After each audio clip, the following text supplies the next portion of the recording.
எதிர்கட்சி தலைவர் அவர் பார்க்கறதுக்கே எனக்கு கொஞ்சம் பரிதாபமாக இருக்குது. நடுவில் ஒரு பஸ்ஸை எடுத்துக்கிட்டு அவர் கிளம்பிட்டார், பிரச்சாரத்துக்கு போனார். இப்போ போகிற இடத்துலலாம் பஸ்ஸை திருப்பி விட்டுக்கிட்டு இருக்காங்க அவங்க சொந்த கட்சிக்காரங்களே. ஃபர்ஸ்ட் ரவுண்டு பிரச்சாரத்தை முடிக்கிறதுக்குள்ள பாதி அதிமுக காலி ஆயிடுச்சு.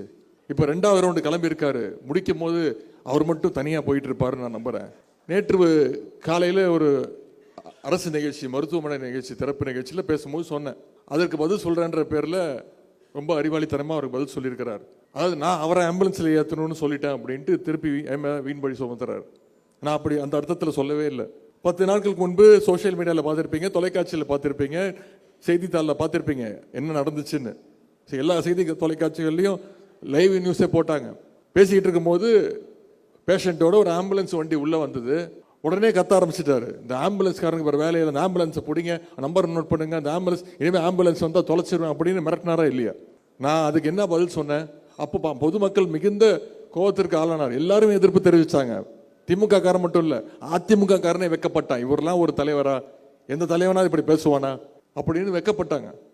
நேற்று நான் என்ன பேசினேன்னா, திரு எடப்பாடி பழனிசாமி அவர்களே, ஆம்புலன்ஸ் கூட வழி விட மாட்டேங்கிறீங்க, அந்த வண்டியை நிப்பாட்டி அந்த டிரைவர் அடிக்கிறீங்க, ஃபோன் நம்பர் கொடுன்னு மிரட்டுறீங்களே. உங்கள் கட்சி இயக்கமே வெகு விரைவில் ஆம்புலன்ஸில் போக வேண்டிய நிலைக்கு ஆளாகிட்டு இருக்கீங்களே, ஜாக்கிரதையா இருங்க. விரைவில் பாஜக உங்களை துண்டு துண்டா நறுக்கி ஐசியூக்கு அனுப்பிச்சிடுவாங்க. உங்களை சொல்லலை, உங்கள் இயக்கத்தை சொல்கிறேன், உங்கள் கட்சியை சொல்கிறேன், அனுப்பிச்சிடுவாங்க. அப்போவும் எங்கள் தலைவர் தான் உங்களை காப்பாற்ற போறாரு அப்படின்னு நான் சொன்னேன். இது கூட புரியாம எதிர்கட்சி தலைவர் திரு எடப்பாடி பழனிசாமி அவர்கள், நான் அவருக்கு ஏதோ கொலை மிரட்டல் விட்டுட்டேன், நான் அவர் ஆம்புலன்ஸில் ஏற்ற போறேன் அப்படின்னு சொல்லிட்டார். நான் இப்போ சொல்றேன், உங்க அத்தனை பேர் வச்சு சொல்றேன், திரு எடப்பாடி பழனிசாமி அவர்களே, எதிர்கட்சி தலைவர் அவர்களே, நீங்கள் இன்னும் 100 ஆண்டு நல்ல உடல்நலத்தோடு மனநலத்தோடு அதிமுகவுடைய பொதுச் செயலாளராக நீங்கள் தொடர வேண்டும்.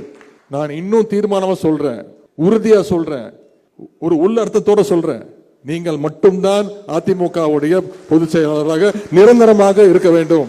அதிமுகவுடைய நிரந்தர பொதுச் செயலாளராக அண்ணன் எடப்பாடி பழனிசாமி அவர்கள் இருக்க வேண்டும். அவர் அடிச்சுக்க ஆளே கிடையாது. போதுமா?